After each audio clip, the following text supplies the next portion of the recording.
everyone, like this Iron Aesthetic shirt, man? My boy sent this to me. Check it out, I got a link below on where to buy it. Good shirt. Anyway, question. I just told him I'd give him a shout out. No, I'm not getting paid. No, I'm not, whatever. I sold out again. Okay, anyway, here goes. From my man, I wonder if he wants me to keep it anonymous. From my man, Stan the man. Not a real name. Reverse dieting till maintenance level. Hi Mark, I apologize in advance if you aren't allowed to answer this because I'm not one of your clients. Looks like it's your lucky day. But I wanted to ask you a quick question. So far I've dieted down for 11 weeks to get my body fat level to a reasonable percentage so I can start my off season, my first off season ever, because I'm very serious about bodybuilding and being natural. Very serious. I plan to reverse diet, but my question is, once my reverse diet has brought me to my maintenance level, is it okay to add the 500 calorie surplus and begin bulking? Thank you, Mark. You and Dr. Norton are saints in this industry. Not saints, we prefer the term deity, but we'll go with saints today. Here's the deal, man. What is a reasonable percentage? I usually don't like to start bulking, so to speak, or as I say, building muscle, gaining lean mass, until below 8% body fat. At 8% and below, you're going to gain more lean mass to fat. The thing is, the lower you start in body fat, the more mass you can add slowly, the more lean to fat ratio you can add before turning into a fat fucking slob. What's a fat fucking slob? Probably around, I'd say over 15% body fat is what I would consider as an anal bodybuilder fat. Okay, that's fucking fat. You don't need to be over 15% to gain muscle. I don't care what anyone says. If you want to be over 15% because you like being over 15%, by all means do it, because it doesn't bother me. I'm not saying that you're lazy or a bad person, just that you like food, and being at 15% is fine. For me, if I'm coaching someone and their goal is to be an awesome bodybuilder, I'm going to tell them not to go over 15. So don't go, oh, you're an asshole, you're this shit. No, you're misunderstanding me. If I'm your coach, I'm going to tell you to stay under 15%. Got it? Got it. Good. Okay. So we need to find out what the hell reasonably lean means. Okay, what's a reasonable percentage? And I like how you're serious about bodybuilding. I'm serious too. And you're serious about being natural, so stay away from the needles and the pills. Good. So he plans to reverse diet, but his question is, once the reverse diet is brought into maintenance level, is it okay to add the 500 calorie surplus and begin bulking?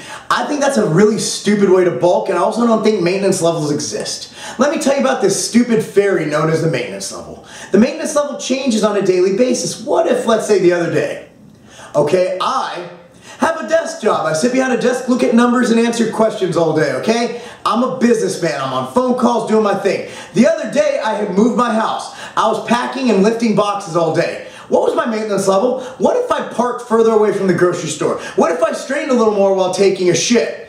What if I had exhausting, strenuous sex with myself one day and didn't have, well, I have that every day, so that's pretty much factored in. So the bottom line is, maintenance level is such a fucking bullshit term. I'm tired of hearing maintenance level, maintenance level, maintenance level. I fucking hate maintenance levels. They're stupid. They change drastically. Here's another thing. If you've gained weight and gotten up to maintenance, thing is, hopefully put on lean mass. You're telling me that with more lean mass, your maintenance level is the same as it was before you put on that lean mass? No! It changes. Fucking hate the term maintenance level. Maintenance level, maintenance level, maintenance level. Shut up! Alright. With that said, I don't think you should just go, well, I'm at my maintenance level. Time to add 500 calories. Here's what I like to do, and I've said it many times. I don't care what you are, what your maintenance level is, if it even exists, which I don't believe it does. It's like a fucking unicorn. What I believe you should do is add slowly. Now, for my clients, I vary it. It depends on the person, on their metabolism, how they're progressing, if they're progressing fast, slow. Some hard gainers, I have to raise it by a ton. Okay? Hear me out. What you want to do, just a rule of thumb, is increase your calories once your protein set at 1 gram to 1.5 grams per pound of body weight. Your fat's at between 50 and 100 grams, let's say arbitrarily, depends on the person. What I like to do is raise carbohydrate. That's the differentiator. That's the energy source that will let your body use those fats and proteins to do what they need to do. That's build lean mass. It's an easy energy source, carbohydrate is, because it converts right to glucose. Whereas protein has to go through gluconeogenesis, yada, yada, yada, bada bing, bada boom. So, you add in the equivalent of about 240 grams, 240 calories each time you bump your calories, and you do it on usually a weekly basis for most. For my clients, I'll do it as recent as every other day. The thing what you want to do is you want to, let's say 40, okay, so you're adding 60 grams of carbs. So you add in 60 grams of carbs, you do it for a week. If your weight has maintained or gone down, you add another 60 grams. If your weight has gone up by 0.5 to 1 pound, you're perfect. If your weight's gone up by more than that, you definitely don't want to raise it. In fact, you might even consider cutting it by a little bit because you want to keep that gain within 0.5 to 1 pounds. And then you want to do that. And the reason I say start so lean is that you're going to put on more lean mass. And also, if you start at 8% or under, by the time you get to a level where you're not seeing your abs, you've already added a good amount of lean mass. Then you can diet back down and get those shreds in. So that's what I'm saying. And I don't know about you, but I want to look like a fat fucking water buffalo half the damn year. You know what I'm saying? And by the way, I'm cursing a lot because I have the hat on sideways. And that makes me gangster.